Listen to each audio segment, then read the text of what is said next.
in the night, your heart fills with dread. Probably a murderer who wants you dead. It could be a ghost, a demon, or worse. Perhaps you're the victim of a witch's curse. It's hopeless, you're doomed. You'd call a priest if you could. You'd rather just listen to who? Sinisterhood.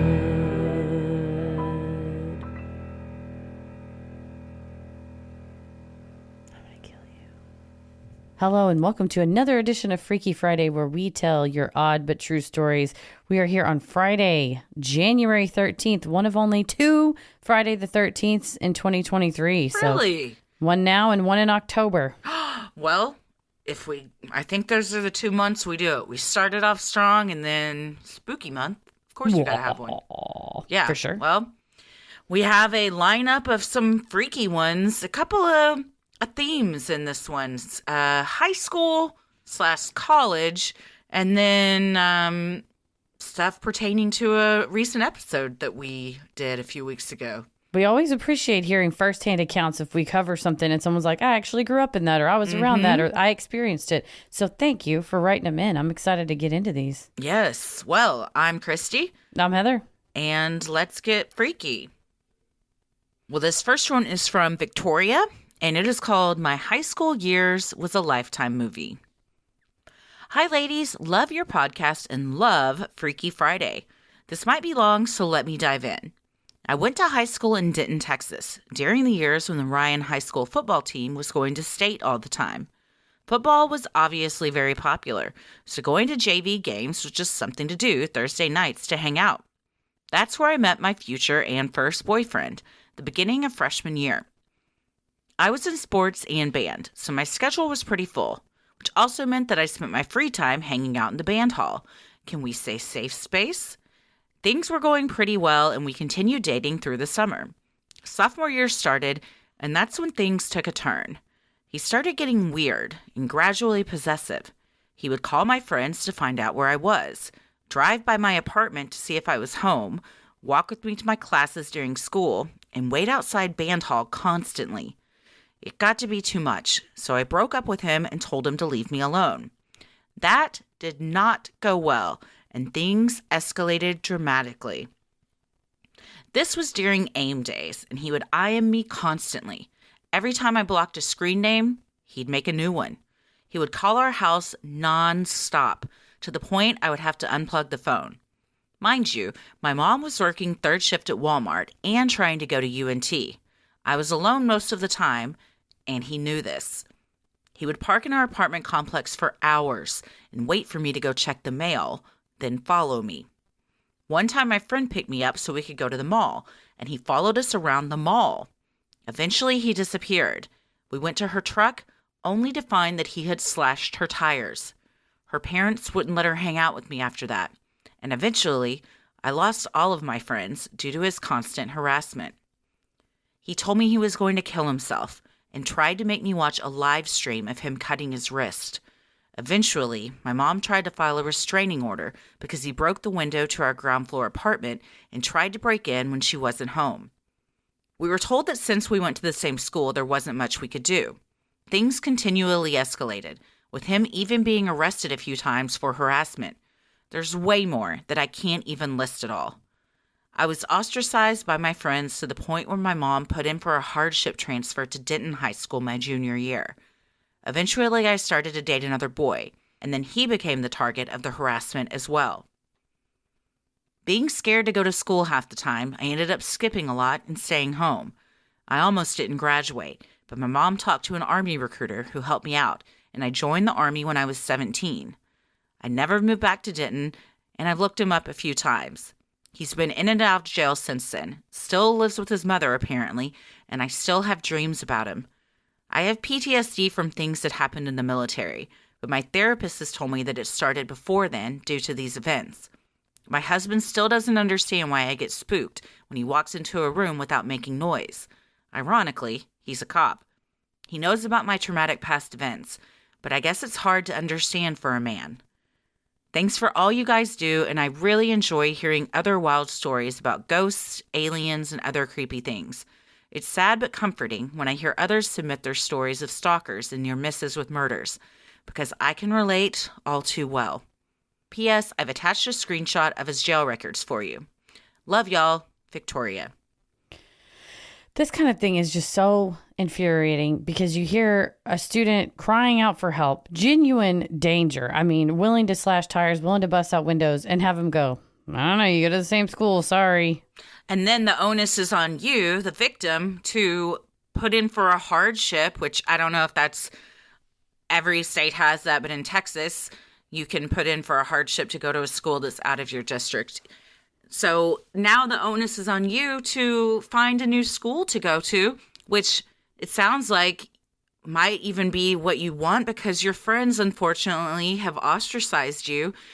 When you're in high school and your friend's boyfriend is slashing your tires and unhinged to where you're afraid, I can understand why parents would say, hey, I don't know if we can hang out with Victoria anymore. Or the friends would be scared. That's not right. Of course, it sucks that it's on you. But unfortunately, that's the reality. I'm glad that you remained safe for the most part. Yeah, definitely. It did not escalate even further. And you're right. It's sad because the other parents are like, well, my number one concern is keeping my kids safe. Sure. And if that in their mind means I can't hang out with Victoria, but that's just so sad because, you know, I'm sorry, Victoria, I will say you were failed. They should have done something. And I think hopefully. The school especially. Yeah, nowadays. And hopefully the school would step in. And my minutia very, very not even close to as bad. But when I got bullied, I remember my 6th grade teacher stepped in and said something and then was kind of told by administration, of course, this would have been 1999, well, interpersonal things with students, you should really just like let them work out. And she was like, fuck you. No, I mean, like, no, I literally see someone like being traumatized. My conscience as a human is not going to just ignore that. Well, also the student trusts you as the teacher to keep you safe to a degree. So if you're going to them saying, hey, this guy that I broke up with is just constantly waiting for me in the hallways and parking lot and he's scaring me, I would hope if I reached out to a teacher that they would do something about it.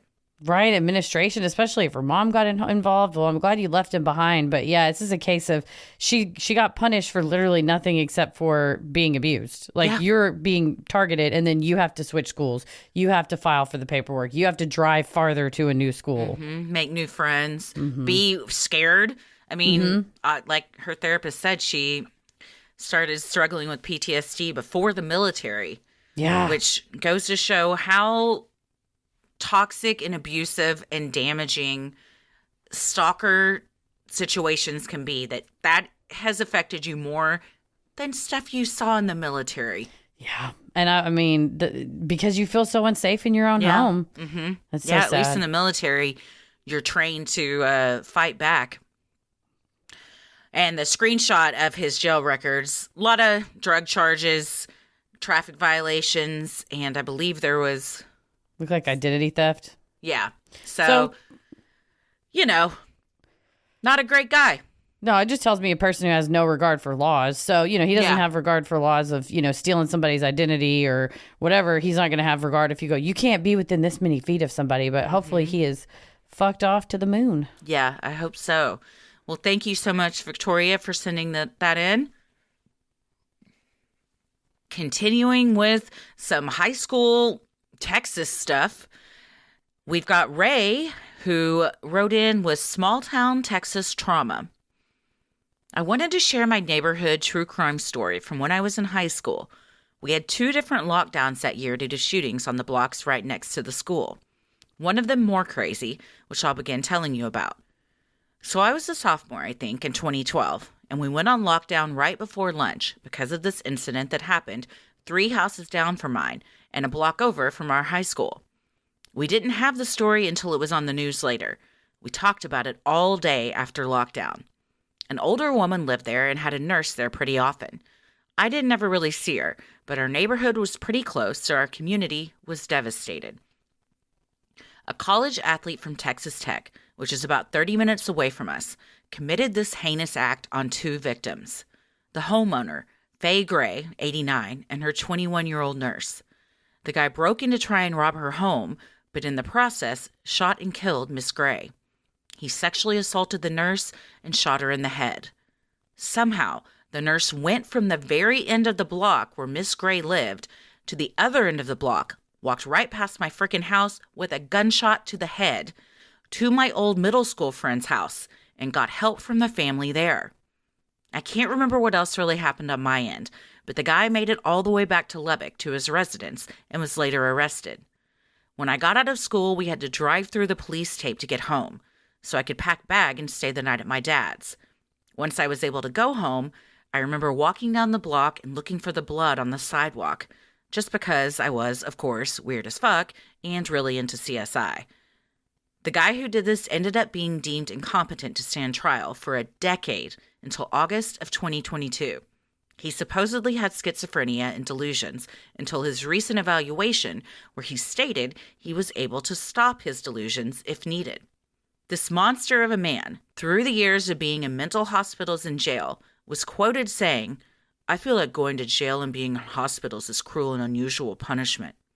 And also that he wanted to go home and make a family of his own and continue living his life, as if he deserved to. He was sentenced to life in prison. He was very much caught red-handed. The cops had been called for his suspicious activity earlier that day when he was knocking on doors looking for a girl he had been talking to. So the story quickly came together on him. I'm sorry this is long, but it truly was the craziest thing in our town growing up. It is extremely wild to think that the nurse survived. I briefly looked it up and she made it. Like, she didn't just like run, tell him what happened and died. That she ran and was able to actually say what happened to her and then survived. That's amazing. Without that, this guy may not have ever been caught. No, yeah. He accepted a plea deal for capital murder. So in exchange for pleading guilty, he got life in prison without parole. But you're right. It's pretty red-handed. I mean, I think they know for sure it was him. Yeah. It's wild to think that, you're just going and taking care of your 89-year-old patient. Everything's normal. And then somebody kicks the door in at 11 a.m. Yeah, it's horrifying. It's also for people that went to high school in 2012, lockdowns and stuff, while terrifying, maybe not totally out of the realm of possibility. When I was in high school, that was not a thing. I mean, Columbine happened when I was in college, which, was pretty much the first major one. So we didn't have metal detectors. We didn't have, occasionally like drug dogs would come and sniff and stuff. But it just wasn't a concern that we all had on a daily basis that was going to happen. So to have 2 different lockdowns in the same year, I honestly don't get how kids go to school today with just knowing that that's a possibility. I don't know how I'm going to send my kids to school when it could be it could be a possibility right now, my God. But, it's real fucked up. No, you're right. And we have friends that are teachers. And a friend of mine was telling me the other day, he's like, he teaches middle school. And he said they had they should have told the teachers, hey, we're having a practice lockdown, but they didn't tell them it was practice. And so he's like, I was trying to be super cool. And I was like, oh, it's no big deal. It's probably just a practice one. In his head, though, he was like, this could be real. Like, because they didn't tell him it was a practice one. And so he said, they were all cool. And then they came around and told everybody, hey, that was actually just a practice one. And then the students were like, oh, mister, you didn't know it was practice? And he's like, no. He goes, I totally came clean with him afterwards. He said, I had no idea. And they go, well, for really thinking it was real, you're pretty chill. And he's like, what am I going to do? Freak you out? No. You're going to freak out. The last thing you do. Did they intentionally not tell the teachers it was a drill?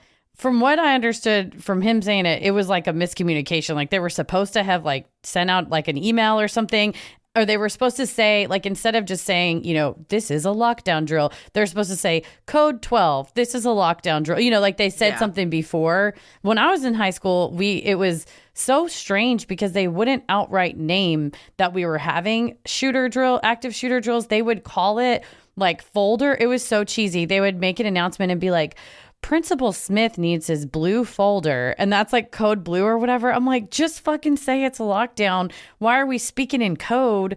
But they knew. Yeah, I remember the code thing too. Actually, we had codes when I worked at the domestic violence shelter. Oh, that makes sense. But I think for us, it was so the perpetrator was unaware that maybe we were communicating over the speakers. Like about him. Yeah, exactly. Yeah, that makes sense. Well, and I just didn't even think about it because my teacher friends I said, so what's kind of the drill? And they're like, we have to lock the door. And I was like, so what if the kid's in the bathroom? They're like, we have to tell the kid before they go to the bathroom. You have to be back to the bathroom so fast because if a lockdown happens, I will have to lock you in the outside. And they're like, I'm like, what do you even do in that moment? They're like, it's an impossible question. Yeah. It's an impossible question. You can have as many drills as you want and have some protocols set in place, but the reality is if you're faced with that actual horror, I think you do whatever the fuck you got to do to get out of it alive. Exactly. That's horrifying. Well, in this case, I mean, the type of lockdown of just like there's an armed and dangerous person running around, not necessarily targeting the school, but I'm glad that nurse survived. That's horrifying. Absolutely. Well, keeping it with academia and still in Lubbock, but we're now in college. This is from Anonymous, and the subject line is College Apartment Intruder. Hey, ladies, love the podcast. Let's get into it. I went to school in Lubbock, Texas, where I lived in an on-campus apartment during my junior and senior years. In May after my junior year, most people had gone home for the summer, but one of my roommates and I were staying in the apartment to work. One night around 1 a.m., I was awake and watching Netflix before bed when I kept thinking I heard someone outside my window, but brushed it off as me being paranoid and the wind messing with my head. It was when I heard a loud crash and my roommate asked me if that noise was me that my heart sank. I told her that I didn't know what the noise was. She responded, I think someone is breaking into the apartment. We heard someone jiggling our front door handle, so I demanded that my roommate come into my room immediately. She ran in, we locked the door behind us, and we went into my bathroom, where we locked that door behind us too. Huddled in my dark bathroom, she called campus security, while I was on the phone with 911. Now my roommate and I had to sit and wait, hoping we wouldn't hear any more noises, and that whoever was trying to get into our apartment would give up and leave us alone. While in the bathroom, we started comparing notes about what we'd experienced. We both heard sounds outside our windows all evening. But unlike me, my roommate had been brave enough to get up and see what was going on.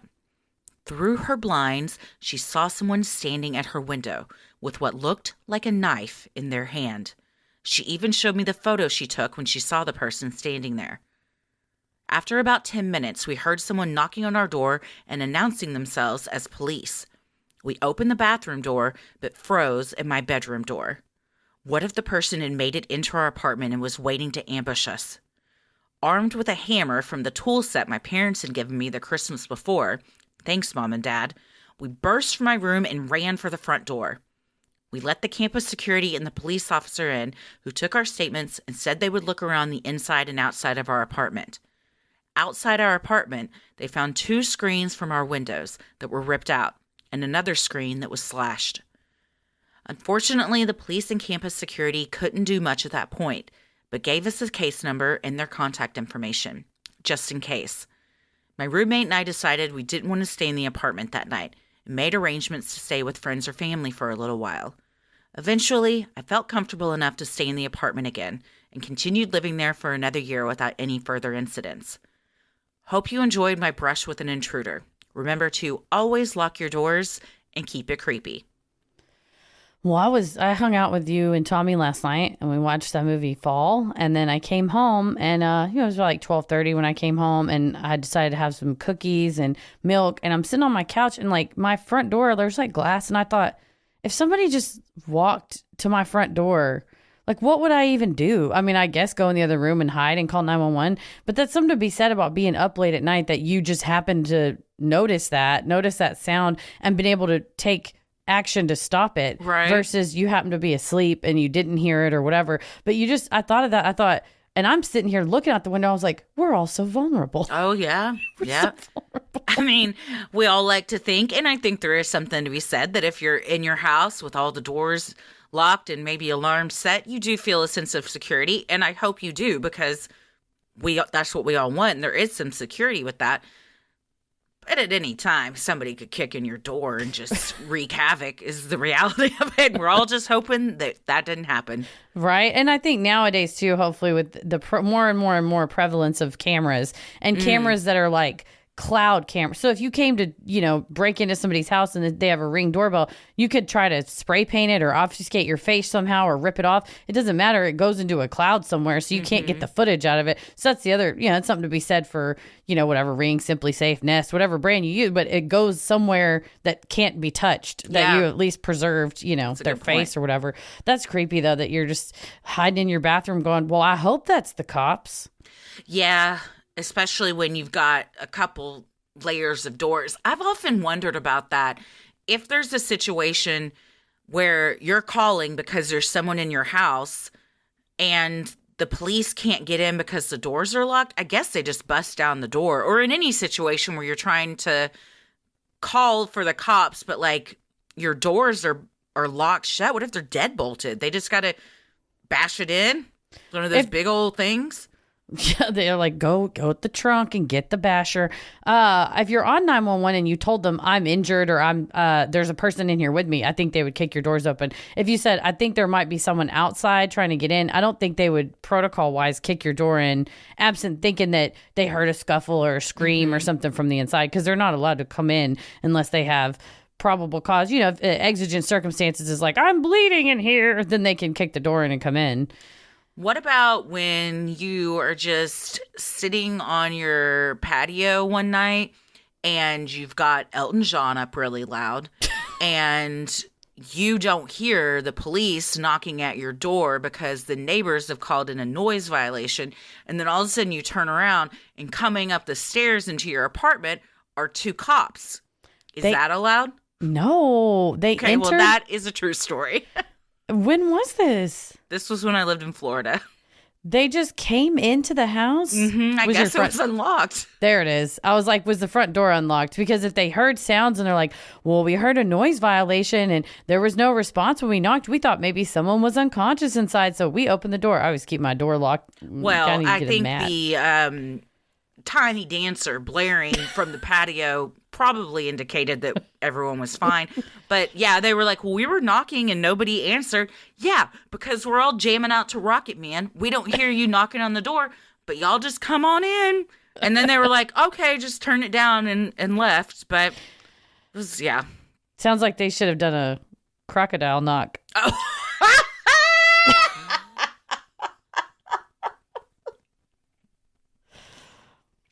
Thanks that for was laughing. Good. That was really good. Thank you. But no, yeah, keep your door locked. Otherwise, they could get, they can just like open the door, but and get you one of those doormats that says "Come back with a warrant."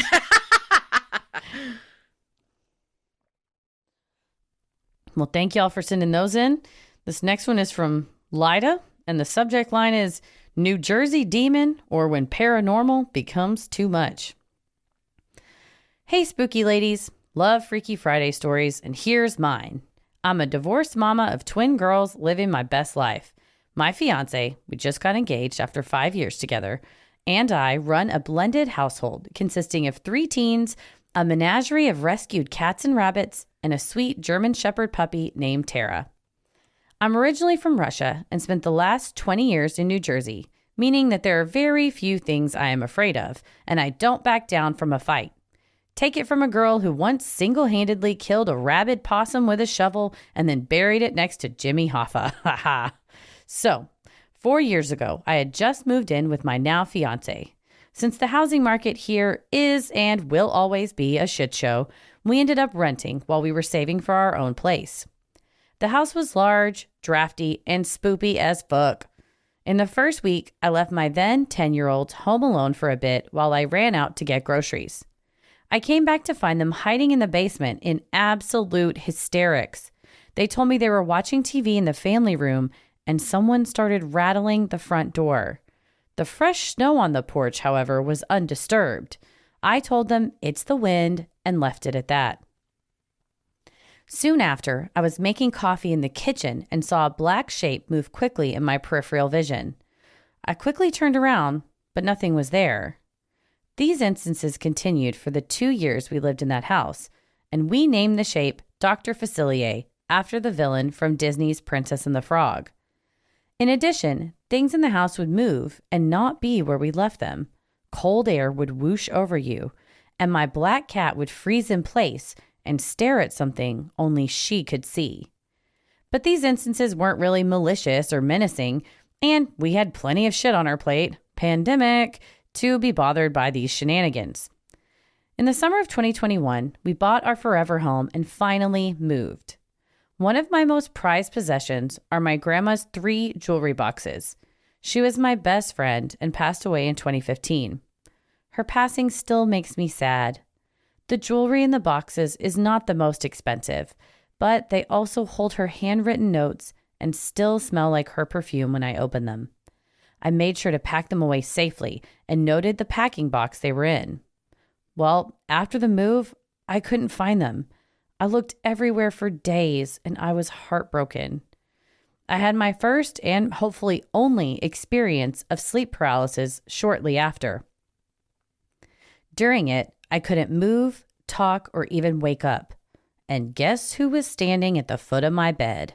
Yep, same old Dr. Facilier. That motherfucker followed us to the new house, and I became pretty sure was responsible for the missing jewelry boxes. In Russia, we believe that our homes are full of spirits, some of which are not nice and who like to fuck with people by stealing and hiding their possessions, but will give them back if you ask politely to return them. That's exactly what I tried. In a few days, my daughter found the boxes in the main bathroom cabinet, the place I had checked and rechecked. Yep. Now I was pissed, and it was time for a demon eviction.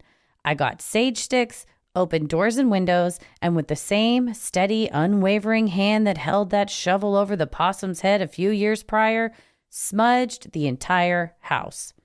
Normally, I like the smell of sage, but this time it stunk like burning hair, especially in the bedrooms. I just continued to wave the bundle and silently told the demon, or whatever this was, to get the fuck out.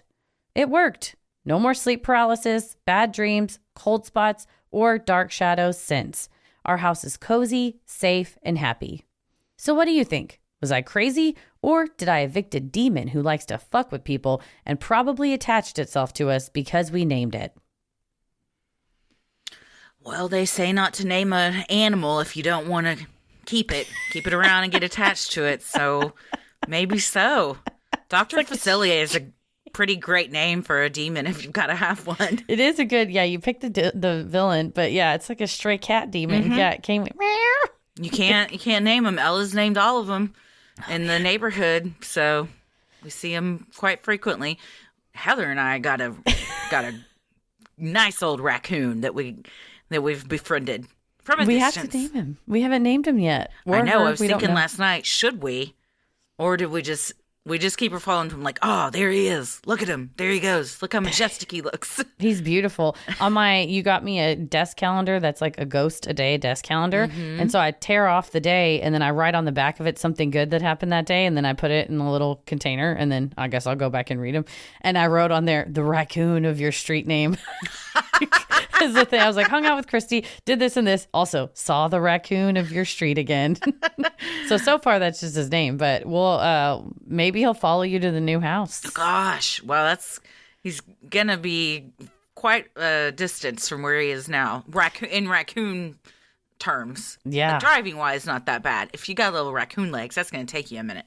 He's fast though. Well, yeah, and we've decided he travels through the sewers, so maybe he knows a shortcut. He's gonna spit like it's like a water slide system through the sewers to the other side of town. Well, Lida, I think you did the right thing by telling it to get the fuck out, saging it, all that kind of stuff, because shit going missing is one of the worst things. I do that to myself. I don't need a third party entity fucking with my stuff too.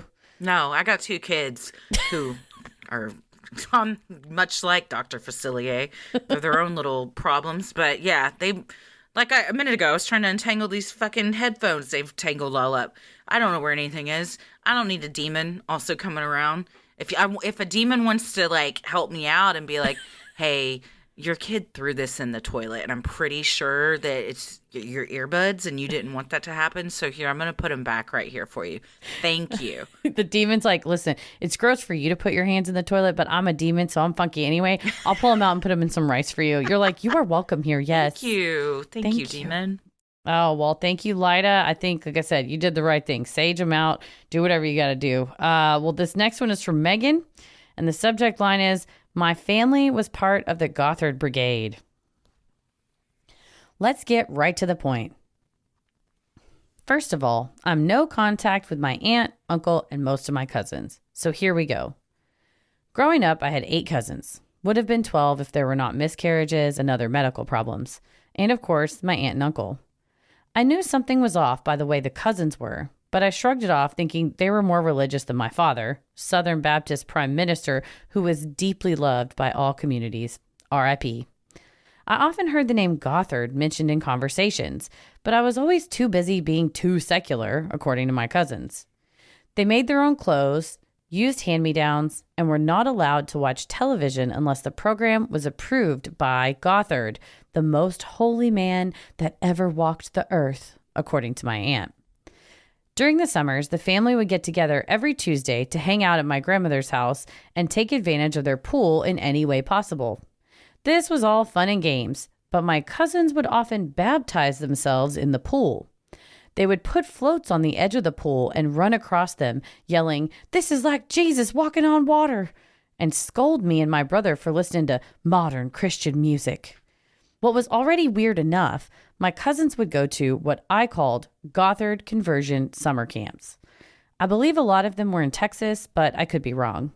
My aunt, uncle, and cousins would come home armed to the teeth to try and convince my family to join the real Christian movement. Later, I learned everyone was a part of the advanced training groups and homeschooled their children according to Gothard standards. When I would visit my aunt and uncle's house, while there were pictures of Christ and other holy depictions, the main framed photo was of Bill Gothard, front and center above their fireplace. I would try and play with my cousins, but my aunt would scold me and say I was influencing them to sin. Who hasn't tried going downstairs in a bucket? Where in the Bible does it say, "Thou shalt not rideth a bucket down these stairs, and thus the stairs descended into hell"? My aunt also broke my beloved VHS of Snow White because of the sinful connections. Anyway, they eventually moved to Connecticut, and my father sighed with relief, saying, "Thank God they are out of here." And I have been no contact with my aunt, uncle, and some of my cousins. What the most interesting part for me was before my uncle met my aunt, he was a weed-smoking hippie who loved nothing more than to space jam with his electric keyboard. I would have loved to have shared a joint with that guy. Here's a link to a blog my cousin's wife posted. Thankfully, I keep in contact with them through drinking whiskey and having loud conversations. Oh, well, if you're not familiar with Gothard, if you go back and listen to our recent episodes on the Quiverful movement, he's kind of the main guy that they all really like. So knowing that your whole family and your fleet of cousins are into it. Yeah, it's tough whenever it's one thing if they have a religion or whatever, but to exalt a mortal man who liked to pet 13-year-old girls' hairs and sniff them and have them sit on his lap and whatnot, that's where, it takes a turn where you're like, oh, it's a picture of Jesus or a holy entity or whatever. But having a big ass, like a weird Olin Mills ass looking portrait of this fucking dork in his suit, when you now we know is a creepy, he's got weird foot stuff, which I'm not trying to kink shame, be into foot stuff, but don't also, tell everybody how to live their lives. Yeah. Also, you can't do stuff with minors. That's just, that's a rule in the law. You can sniff we all follow. Any foot you want to sniff, not a kid foot. No. Unless it's like in a sweet, oh, I love babies. Yes. Not like, hey, 13-year-old girl, give me that foot, which is what was going on here. So that's really disturbing. And it sucks that you're now like robbed of a relationship with what sounds like a pretty cool uncle, and maybe it would have been okay right? kids, but for this bizarre obsession. Yeah, and it's sad that your cousins, when you're that young, what do you know? You know what your parents tell you and what you're forced to go do because you're not old enough to make those calls for yourself. So you're kind of forced to just believe this unhinged, toxic stuff that then you try and like, you go and tell others to start believing. That's another thing too. I think that Quiverful is very problematic in a cult. If you're just really religious, okay, but don't go around and try and like convert your entire family. If they want to know about it, they'll come to you. But don't shove it down people's throats. Also, it sounds like Megan wasn't like a wild child if her dad was a minister. It's like, Yeah, we're all Heather, stuffed I'm up. sorry. Did you not see that she was watching Snow White? That whore that lived with 7 men in the forest? It ain't supposed to be like that. It's 1 dwarf and 7 wives, not 1 wife and 7 dwarfs, like the good Lord intended. Mm-hmm. Yeah, that's pretty bizarre. And especially, it's the other thing. It's like whenever I went to that, the cool kid church here, and they used 9/11 as a really weird metaphor to get the kids to stop talking during Bible study. What? Not appropriate. Yeah. What was the metaphor? Well, like, we were all talking, and then he's like, let us bow our heads and pray, Jesus, Lord, please give these kids self-discipline, Jesus, Lord. Lord, if you would keep their mouths quiet, Lord, in your name I pray. I'm like, he's busy, man. There's like typhoons and shit. We doesn't have time to shut all of our mouths. It was like a weird passive aggressive, but then he was like, this was the year after 9/11, and so it was fresh. It was real fresh. And he was like, we're all riding in a plane of our lives, and we think we're safe in the cockpit, but the terrorist, which is the devil, is trying to come in your cockpit, and he's going to crash the airplane of your life into the towers of sin. And I was like, oh my, I was 15. I couldn't drive. I had to wait for my mother to pick me up. I was just sitting there going, You're being held hostage. this was not worth the free t-shirt that I thought I was going to get and then didn't even get. So, Wasn't not even worth worth it. yeah, but that's what, I get. It's one thing if you're going to go like, hey, don't run in the house, but don't be like, it's against God to run in the house. It's like, let's not manipulate religion just to like, maybe discipline the kid. Right. Be like, if you go down the stairs in the bucket, it's not in the Bible. It's just common sense. You're going to bust your ass. Don't do it. It's like, I don't need to point to a verse. It's just gravity. It's fun. I want to go down a bucket in some stairs. Going downhill fast is a good time. It's fun. No People matter. wouldn't do it all over the world if it wasn't. Skiing, roller coasters, regular slides, water Sledding. slides, Inner sledding. tubes, snowboards. It's glorious. It's fun. Just rolling down a hill when you're a kid at the park. And in fact, if God made gravity, then not doing it, that's going against the Lord, in my opinion. there you go. So tell your aunt she's fucking wrong. Well, thank you, Megan, for sharing that with us. This last one is from Val, and the subject line is Looking Back with Both Chagrin and Compassion, a cautionary tale about young love. Hey there, creepy pals. My Aunt Tiger introduced me to your show, and it's been a ball and a whirlwind since. Thoroughly appreciate all you do. My submission might differ from others, so if it's selected, thank you very much. Here we go. I've listened to your Quiverful episode a few times now, and as much as the difficult subject matter sits in my guts like cement blocks in a bog, I can't help but feel a twinge of recognition that I did, in fact, have indirect contact with its gruesome influence. It happened when I was 17, 18 years old, and it was the first time I fell in love. I don't want to write my old dead-name self off as dumb. I'm genderqueer and occupy a different self and life altogether. So I think the best way to frame it is that I was someone who felt trapped in the barbs of cis girlhood expectations. She was just naive and love-starved and felt ashamed for being a late bloomer. Like many in a poverty-stricken and conservative place, I grew up feeling broken, worthy only for my subservience to others' demands and needs, especially my elders. I met Max through family and immediately fell into that fantasy sinkhole of my first love will be my forever and only. Sigh and cringe. I was so desperate to prove my desirability that all the glaring warning signs didn't register, especially from his parents and siblings. Max's parents were Christian, although the exact kind didn't register aside from the fact that they had far too many children, like 8 in a 3-bedroom grimy house, on one income, and neglected to provide them with proper education. All were sheltered in a very controlled way. Parents were also creepily lost in themselves and had zero boundaries with their kids. One example, they would just have loud sex while their kids didn't have any sex ed of any sort. Max's parents were odd around me. Sometimes kind and truly welcoming, other times distant and coldly discerning, as though my godlessness tainted me. I don't know if they were just poor actors who failed to convert me. They also exuded a strange air of superiority despite being in deep poverty and failing to raise semi-autonomous kids. Max and a few of his siblings were all quite beautiful, all model-esque, tall, with lovely smiles but dull eyes. I experienced all of my firsts with him, and while it felt perfect and cherished for a moment, in the end, the religious toxicity and neglect/abuse left its mark. I feel quite embarrassed about it to this day, as I think a main pull as to why I wanted the relationship so much was because I was ugly and found someone beautiful to date me. I fixated on the potential of it and didn't register the reality of how infeasible and damaging we were for each other. Some of the more intense memories I have were of him talking about being molested by cousins and how he would shame me for when we had sex since we weren't fucking married. Again, I clearly didn't love myself to see through the hypocritical bullshit.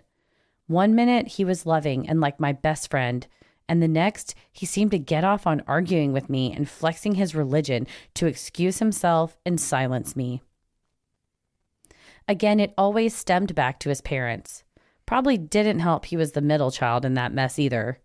I thought far too much of him. We were just broken kids who not only shared the same birthday, but had, unfortunately, been molded by abuse and parental neglect. We both had something to prove, I guess, and we didn't have the luxury of knowing or understanding our true selves. I don't think he loved me. I don't think he was able. I wasn't either. I know as an adult what I felt was more probably in line with limerence with hormones and maladaptive daydreaming. Far-right Christian ideals that are not as mainstream still unsettle me to this day because of how much religion can corrupt. I don't believe in complete innocence or evil, but I know that neglect, ignorance, fear, and a lack of love can leave a lasting impression through generations, and a solution through sex shaming, compulsory childbirth, and bigotry won't fix those voids. I'm grateful for who I am now, and I hope Max can say the same for himself. I wish there had been apologies and closure. I don't know if he still has unprocessed guilt and shame over what happened. I have more conviction he does than his parents would, although I want to believe people are capable of change. But there's far too much they carried out and preached that makes me skeptical of anyone who falls for the quiverful ideology. It's just so perverse and damaging, and I hope any grown survivor who's been influenced and affected by it knows it's not their fault, and I hope they can find a safe space to grieve and heal from their lost childhood. For those of us who weren't able to have them, we take so much time and energy having to rebirth them in our adult years and take criticism for it. I say rightly fuck off to those who judge, and that this is a beautiful and valuable ritual for anyone who wants to reclaim their inner child. There are other memories that are too painful to bring up here, but I hope my recollection portrayed enough of a cohesive account. You both are incredible researchers, storytellers, and empathetic and hilarious humans. Keep doing you, and as always, keep it creepy. Val. More quiverful damage. That's awful to, implant that in that kid's head of, and people mimic the patterns they've seen. So if he wanted to go off on you and get a thrill out of, arguing with you or yelling at you, I imagine it's because that's what dad and mom do. Yeah, that's especially if you're homeschooled and you really don't have any kind of understanding of what goes on outside of your house. I would also like to say I am very proud of you, Val, for having grace on your younger self and realizing that that was just something you were going through because you were going through stuff, and being able to look back and say, I didn't think highly of myself then, because I know we both look back on our younger selves and say the same thing. But now as an adult, being able to kind of frame it differently, I hope you've been able to feel like you've taken some power back. Oh, definitely. And I highly related to the part about, you wanting a relationship to work because you felt you were ugly and didn't deserve love, and you're feeling grateful or lucky that somebody would happen to want to be with you, versus the opposite of going, I'm inherently valuable and I deserve someone who values me and treats me as valuable. Because a lot of my early day relationships, particularly, you know, like you said, your first boyfriend, you're like, we're going to be together forever.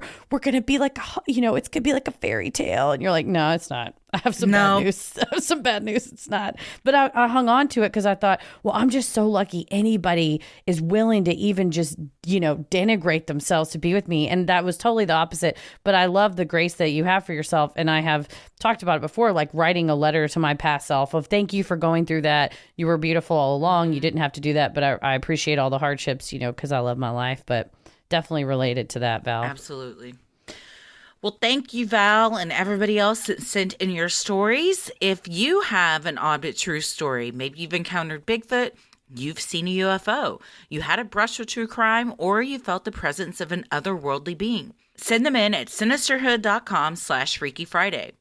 I saw on the news today that there were 157 unidentified aerial phenomenon sightings in the past year. There was more than that, but they've identified, like it was a weather balloon or it was an airplane or whatever, but 157 remain unknown. So y'all are out there, right in. I don't know if this number seems to be increasing, but that seems high, which makes me think we're on the cusp of something, you all. What do they know that we don't? And it was it was the government said, oh, we're monitoring this, and it has increased over the last 2 years. I think if the government, though, is willing to tell us, they also want us to be fearful because that's how they control us. Damn. Well, anyways, bring it to light. Providing Sinisterhood to no cost. Write in if you've seen one of those 157 or one that 158. I mean, who knows? Yeah, don't call the government. Call us. Yeah, we got to stop looking down at the ground at raccoons.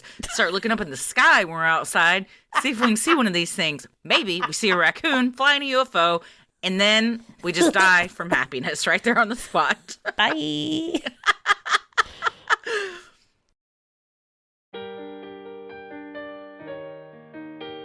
We love providing Sinisterhood to you at no cost, so if you like what you hear, consider supporting the show by donating to our Patreon. We're a small operation, creating the show for you by researching, writing, recording, and producing it ourselves.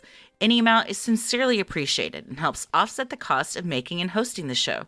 As a thank you, you'll also get some sweet perks like ad-free episodes, a Sinisterhood sticker, membership to our exclusive Patreon Facebook group for those in the Rolling the Airwaves and Getting Into It tier, special shout-out on the show, a monthly bonus mini-sode. December and January are both about the Murdaugh murders in South Carolina. The January one's going to be particularly hot because it is going to trial, so we're going to have pretrial motions, evidence, describing evidence, things like that, as well as any developments that happen before the end of January, because we're going to get you your mini-sode, so we'll do as much as we can before the end of January. We also have patron exclusive video and audio content, including a video this week of us going month by month for the Chippendales 1983 Invitational Calendar.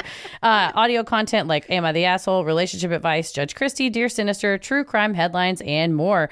Patrons in our Getting Into It tier are also able to vote on a bonus content segment each month they want to see us live stream. You can also vote on a main topic episode. The voting is happening now. It's deep cut cryptids. We're not even going to tell you what they are now because this is an exclusive vote for those in the Getting Into It tier. Voting is available till January 17th. I will say I'd never heard of any of them, but I'm interested in all of them. Mm-hmm. We also just recently released a True Crime Headlines where we talk about the sentencing of Jen Shaw, and also the Idaho Moscow murders, which we've been getting a lot of emails and DMs asking for us to explain kind of some legal stuff and just to talk about that. So if you are interested in hearing a very thorough kind of legal breakdown and timeline of everything, you can find that on Patreon as well. You also have the fun perk of access to our Discord server, where you can connect with other fans in real time and discuss the latest in true crime, share personal ghost stories, or just post adorable pictures of your pets.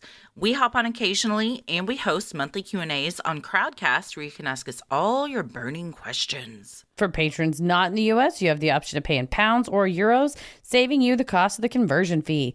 Annual memberships for all tiers are also now available, and those that select this option will be rewarded with a free month of membership. For more details on all of this and specific member tiers, visit Sinisterhood.com and click Patreon on the top banner. So many of you have been tagging us in pictures of you sporting your sweet Sinisterhood merch. Keep those pictures coming. If you want to get some cool Sinisterhood swag like t-shirts, mugs, totes, and even clothes for your kiddos, visit Sinisterhood.com. Click on Shop on the top banner. The best thing you can do to help us grow is like, review, and follow on Apple Podcasts, Spotify, or wherever you listen to your podcasts. And please tell a friend who you think would like us to check us out. You can also share any episode by clicking the 3 dots in the top right corner and share topic-based playlists from Spotify by visiting Sinisterhood.com/playlist. All of this means so much to us and really helps podcasts like us get more exposure. You can follow us on Instagram and Twitter at Sinisterhood Pod, like us on Facebook at Sinisterhood, and you can also follow us on YouTube and TikTok at Sinisterhood Podcast. Christy, where are you at? I'm on Instagram at Christy M. Wallace and Twitter and TikTok at Christy or GTFO. Heather? I am on Twitter at MCK versus the world, and I am on Instagram and TikTok at Heather versus the world. As always, the devil rules the airwaves. Keep it creepy.